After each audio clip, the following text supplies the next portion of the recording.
غذائے جسمانی. اب یہاں پر آپ دیکھیں غذائے روحانی، اب یہ نافانی، یہ بھی غذائے روحانی.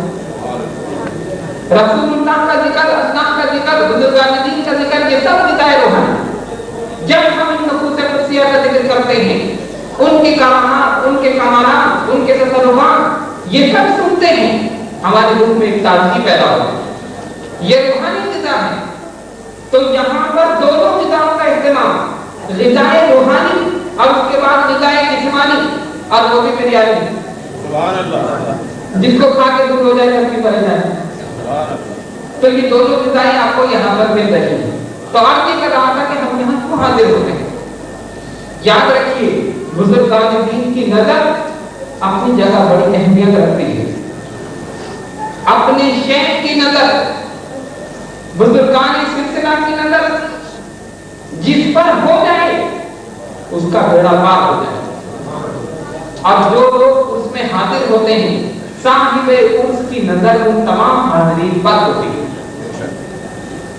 اور اس سلسلے میں خصوصاً حضور غوث اعظم سیدنا شیخ عبد القادر جیلانی حسنی الحسینی رضی اللہ تعالیٰ ایک واقعہ ذہن میں آتا ہے، وہ عرض کر کے اپنے گفتگو کو زیادہ طویل نہیں کروں گا اور کوشش کروں گا کہ مختصر سے وقت میں اس کو ختم کروں.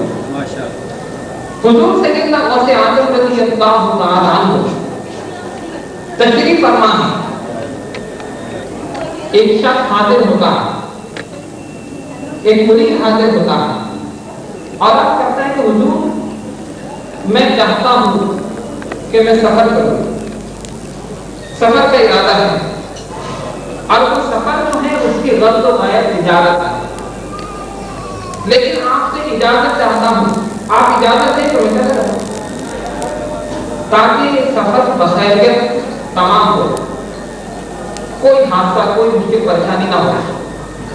اور یہ ہم اہل محبت اور عقیدت اس بات پر ایمان رکھتے ہیں، یقین رکھتے ہیں کہ جب ہم اپنے آستانوں پر حاضر ہوتے ہیں، اپنے مرکز عقیدت پر حاضر ہوتے ہیں، اپنے پیر و مرشد سے اجازت لے کر جاتے ہیں تو بخیر و عافیت واپس آتے ہیں.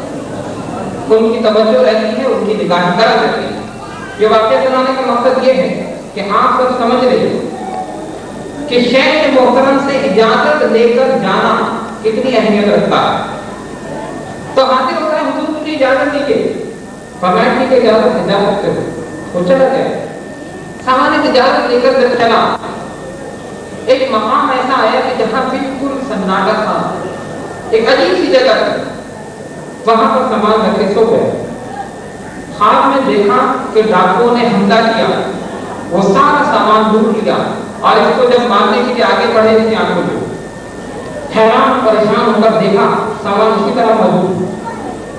پھر وہاں سے واپس چلا، جہاں جانا تھا وہاں پر گیا، جو کچھ کرنا تھا سامان تجارت بیچنا تھا وہ بیچا، واپس آ گئے. لیکن دل میں ایک ڈر، ایک خوف رہا. جب واپس ہوا تو حضور غوث اعظم رضی اللہ تعالیٰ عنہ کی بارگاہ میں پہنچا اور یہ ساتھ واقعہ بیان ہے. اس طرح آپ سے اجازت لے کر گیا، فلاں مقام پر گیا، میں نے خواب دیکھا، یہ تمام چیزیں سنی. اب سنیے غوث پاک نے کیا فرمایا. فرمایا جو کچھ تم نے خواب میں دیکھا تھا یہ واقعہ تمہارے ساتھ حقیقت میں ہونا تھا. اللہ نے ہماری دعا سے اس واقعے کو خواب میں تبدیل کر دیا. خواب تم بخیر تمام بات اٹھا کر معلوم یہ ہوا کہ بزرگان دین کی نگاہ کرم حادثات سے بھی بچاتی ہے، مشکلات سے بھی بچاتی ہے، اور دنیا میں گناہوں سے بچاتی ہے، آخرت میں جہنم سے بچاتی ہے. اس وجہ سے یہاں پر حاضری دیتے ہیں. اور جہاں پر کوئی صاحب مزار دفن ہوتا ہے، اس کا مرکز ہوتا ہے، اس کا مزار ہوتا ہے، اس کا روضہ ہوتا ہے، وہیں انوار تجلیات کی بارش ہوتی ہے. وہیں انوار تجلیات کی بارش ہوتی ہے. ایک شخص نے پوچھا، ایک بزرگ کی خدمت میں حاضر ہوا، حضرت یہ بتائیے کہ لوگ یہ کہتے ہیں کہ ہمیں پتہ بزرگ کے قریب دفن کر دیا جائے تو کیا وجہ ہے؟